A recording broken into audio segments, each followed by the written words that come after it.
parent, a sibling, or a friend, talking about loss with kids can be a tricky subject. Joining us now is author of Are You With Me, Kouri Richins, to share her 3 C's to helping kids cope with grief.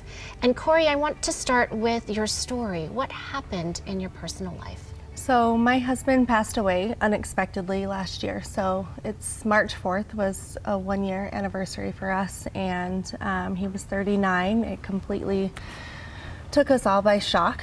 And we have 3 little boys, 10, 9, and 6.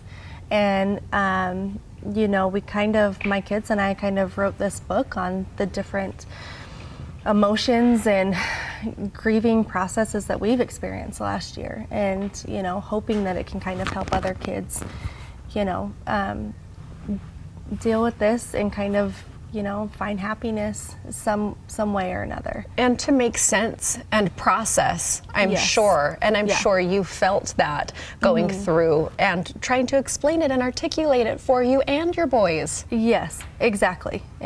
And so I've done, you know, I'm new to all of this, so kind of doing all, you know, research and reading books and things to try and understand, you know, not only how to grieve as a widow, as a wife, but also, you know, with my kids, how to help them understand what just happened. And what I have kind of found is, as I mentioned, it's kind of the 3 C's is how I visualize it, and it's, you know, connection, continuity, and care.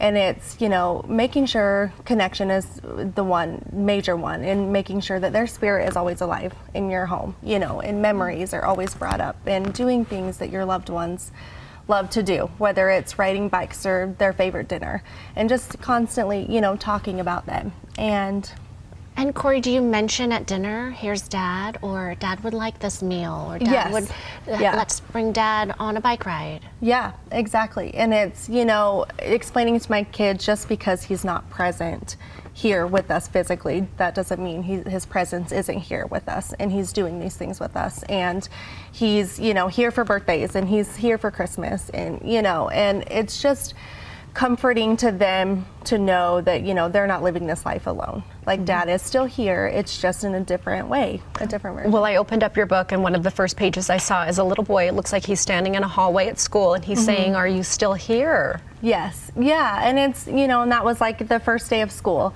and, you know, all the nerves that kids face on the first day of school with new, you know, and just hoping, you know, Dad, like, walk with me, like, help me get through today, like, give me the strength to do that. And it has found, you know, it's been a lot of peace for my kids to, you know, to really remember that in the back of their head, that they're never alone, you know.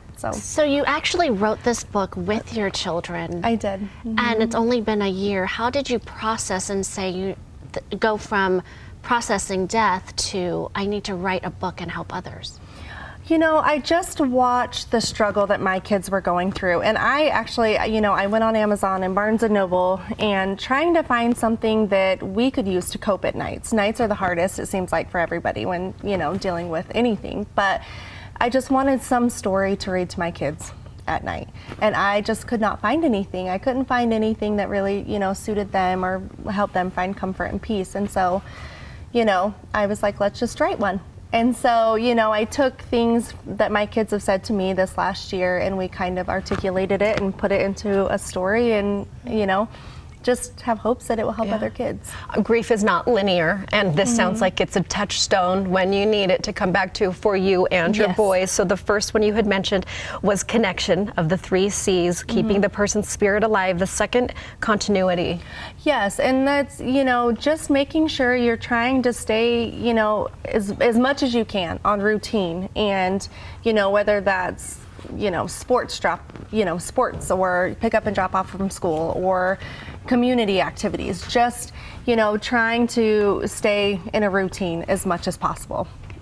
And then the last C is care. Yes. What does that mean? So, you know, on top of just loving your kids and hugging them and kissing them and, you know, extra cuddles and everything, I think it's important that I've learned to really affirm, you know, their feelings. When they're mad or they're sad, you know, it's just that affirmation of, I understand, like, that you are upset, you know, because of this, like, let's talk about it, you know. And so I think really, it's not, you know, it's the emotional and physical touch of it, but really letting your kids understand that you know why they're feeling the way that they are feeling, and it's okay, and let's deal with it and talk about it.